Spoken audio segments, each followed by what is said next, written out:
Gracias por acompañarnos, como siempre, en Entrevista a Venevisión. Ya estamos listos para iniciar nuestra conversación con el invitado del día de hoy. Él es Felipe Mujica, secretario general del Movimiento del Socialismo Más. Gracias por estar con nosotros en Entrevista a Venevisión. Gracias por invitarlo. Interesantes temas que conversar, sobre todo lo que ha sucedido en los últimos días. Una carta de 25 venezolanos enviada al presidente de Estados Unidos, Joe Biden, solicitando la flexibilización de las sanciones al país. Esto hace ruido a muchos de los políticos de la oposición venezolana, quienes han considerado que esta estrategia de sanciones ha sido una medida efectiva de presión al gobierno, mientras tanto que una parte de la oposición respalda la iniciativa de estos venezolanos. ¿Qué piensa usted al respecto? Bueno, yo creo que la carta le coloca un tema sumamente importante como ese de las sanciones en un escenario de debate que vale la pena hacerlo. Nosotros, por ejemplo, en el caso del MAS, desde hace mucho tiempo, desde que las medidas comenzaron a aparecer y al lado de las medidas comenzaron a aparecer los partidarios de las medidas, dijimos que las medidas eran una equivocación vista como decisión global para tratar de resolver un problema que en primer lugar tenemos que resolverlo los venezolanos, lo cual sigue estando vigente, tenemos que ser los venezolanos aquí en Venezuela. En segundo lugar, siempre colocamos un ejemplo que viene como anillo al dedo, que es el ejemplo cubano. Claro. Por allá, Hay otras naciones también como Irán que han sido sancionadas. O el caso de Nicaragua. O el caso de Nicaragua. Pero el caso cubano que es más patético, próximo. Y es patético porque cuando se produce la invasión de Valle Cochino, te estoy hablando de los años 60, por allá del siglo pasado, viene también, inmediatamente después que fracasa la invasión, viene la política aplicada por los Estados Unidos de las medidas contra el gobierno de Castro. ¿Qué pasó allí? Bueno, lo que dijimos que está pasando en Venezuela. El gobierno de Castro aprovechó las medidas para utilizarlo como argumento donde señaló que todo lo que pasaba en Cuba era responsabilidad de las medidas. Y además señalaba Castro permanentemente que la responsabilidad era culpa del enemigo externo. El enemigo externo, en este caso, fueron o son los Estados Unidos. Bueno, ¿cuál es la consecuencia de las medidas a estas alturas de la vida? El régimen castrista en Cuba tiene data desde el año 58, tiene ya más de 60 años, y sigue existiendo de la misma manera los cubanos, los que viven en Cuba, viviendo en la peor condición de cualquier país de América Latina, y el gobierno cubano se mantiene, y el argumento permanente de señalar que las medidas son las responsables de que el país esté así, es el argumento. Bueno, aquí en Venezuela pasó lo mismo. Ese documento que presentan estos amigos es un documento que hay que saludar, porque es un paso al frente en relación a que el debate no puede seguir siendo un debate en el cual una parte de la oposición asume que hay que aplicar todas las medidas que se les ocurran, pensando que con eso van a resolver el problema. Ya sabemos qué pasó con esa parte de la oposición, que se casó con las medidas, ya sabemos cuál fue el resultado del gobierno interino, ya sabemos de todo lo que pasó.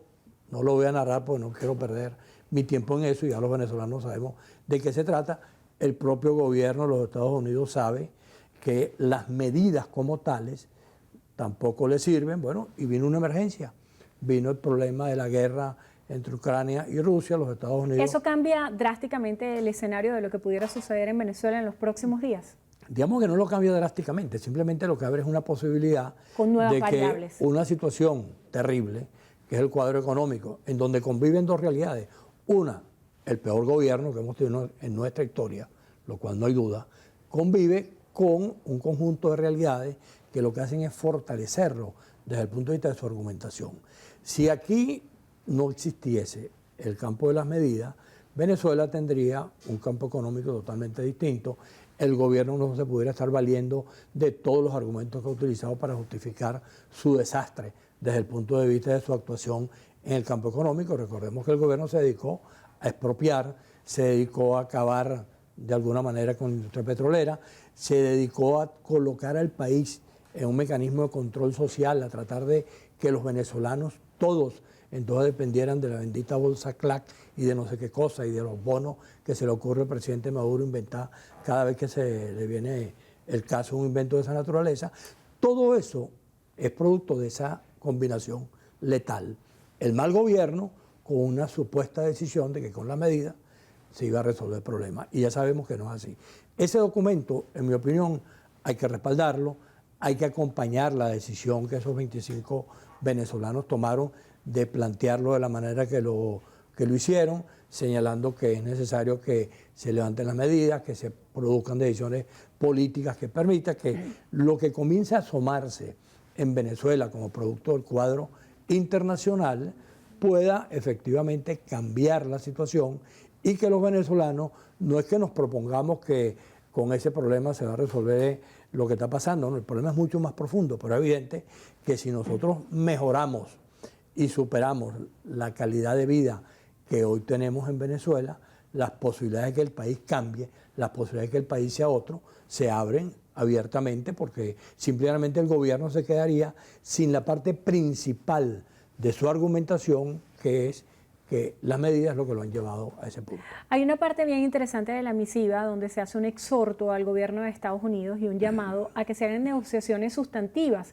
Esto abre la posibilidad de que Estados Unidos siga respaldando la iniciativa de diálogo entre gobierno y oposición. Ya se ha dejado claro que no sería reanudar el proceso de diálogo de México, sino abrir un nuevo escenario para el diálogo.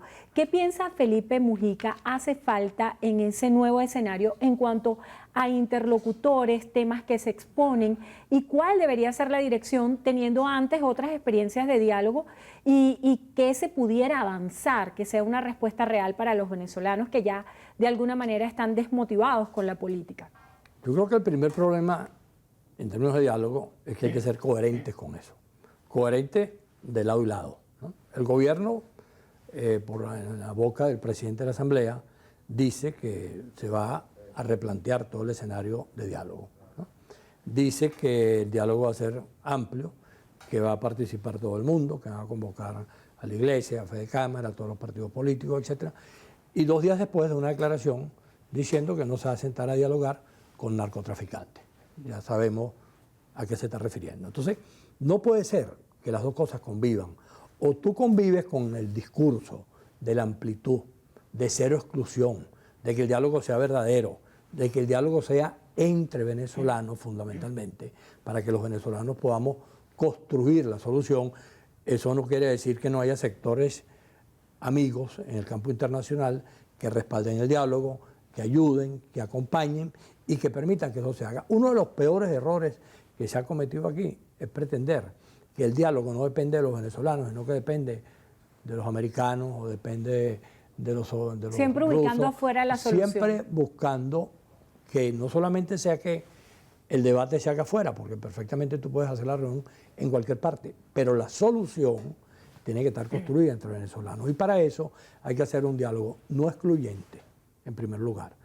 Que no sea excluyente significa que yo voy a convocar, el gobierno, que es el que está propiciando la convocatoria, voy a convocar a la Iglesia, voy a convocar a los grupos económicos, a Fede Cámara, voy a convocar a la sociedad civil, voy a convocar a los partidos políticos, no a los partidos que a ellos les gusten, sino a los partidos políticos, para que el debate se produzca.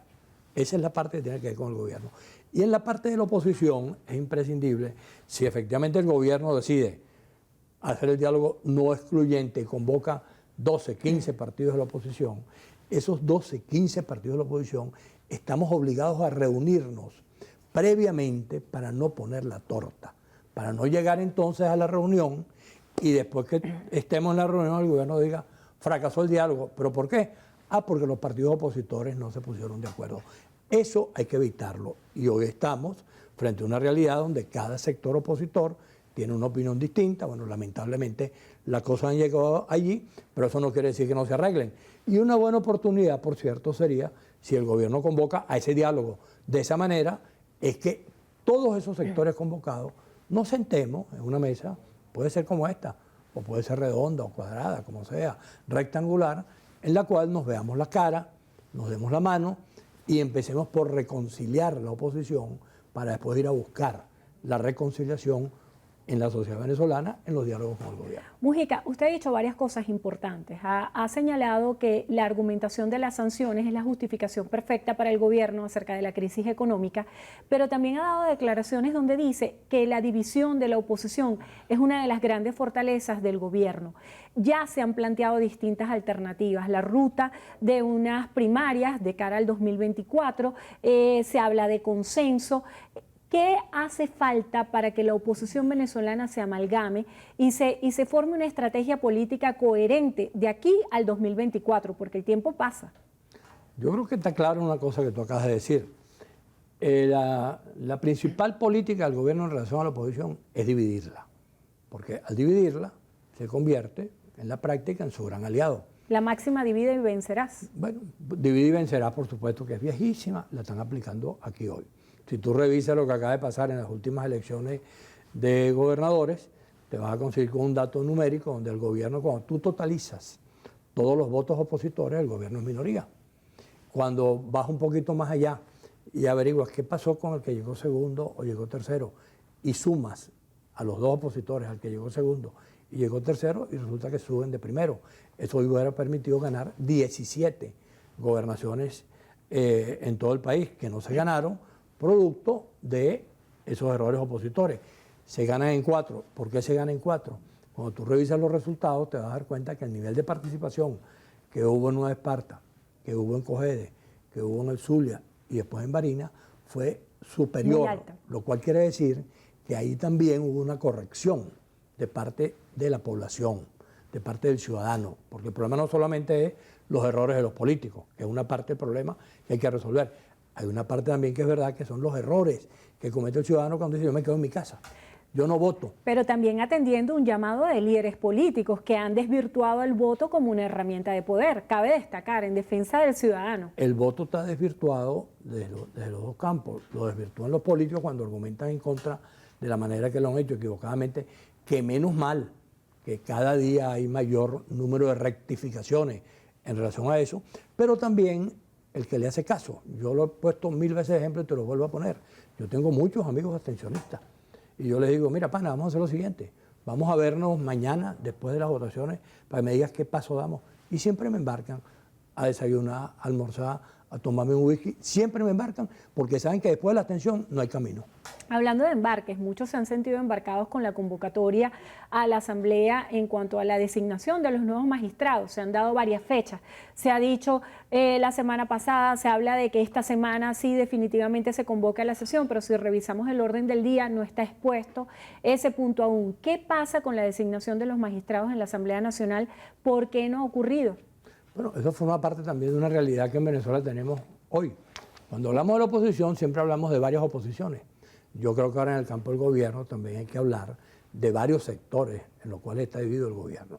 La mejor expresión de eso, tú la tienes que haber visto, fue un video donde Pedro Carreño, con el presidente de la comisión que tenía que hacer la elección de los magistrados, bueno, se dicen entre ellos, es que hay 2 personas que no son magistrados, que son los que deciden, eso hay que resolverlo. Bueno, todo lo que dice ese video es la mejor expresión de lo que está ocurriendo en el gobierno. Entonces, el que no haya una decisión es porque el gobierno no está de acuerdo, porque el gobierno tiene mayoría cómodamente. Entonces, lo que hay que decirle al gobierno es coherencia y ojalá de allí salga una asamblea que se parezca a lo que queremos los venezolanos.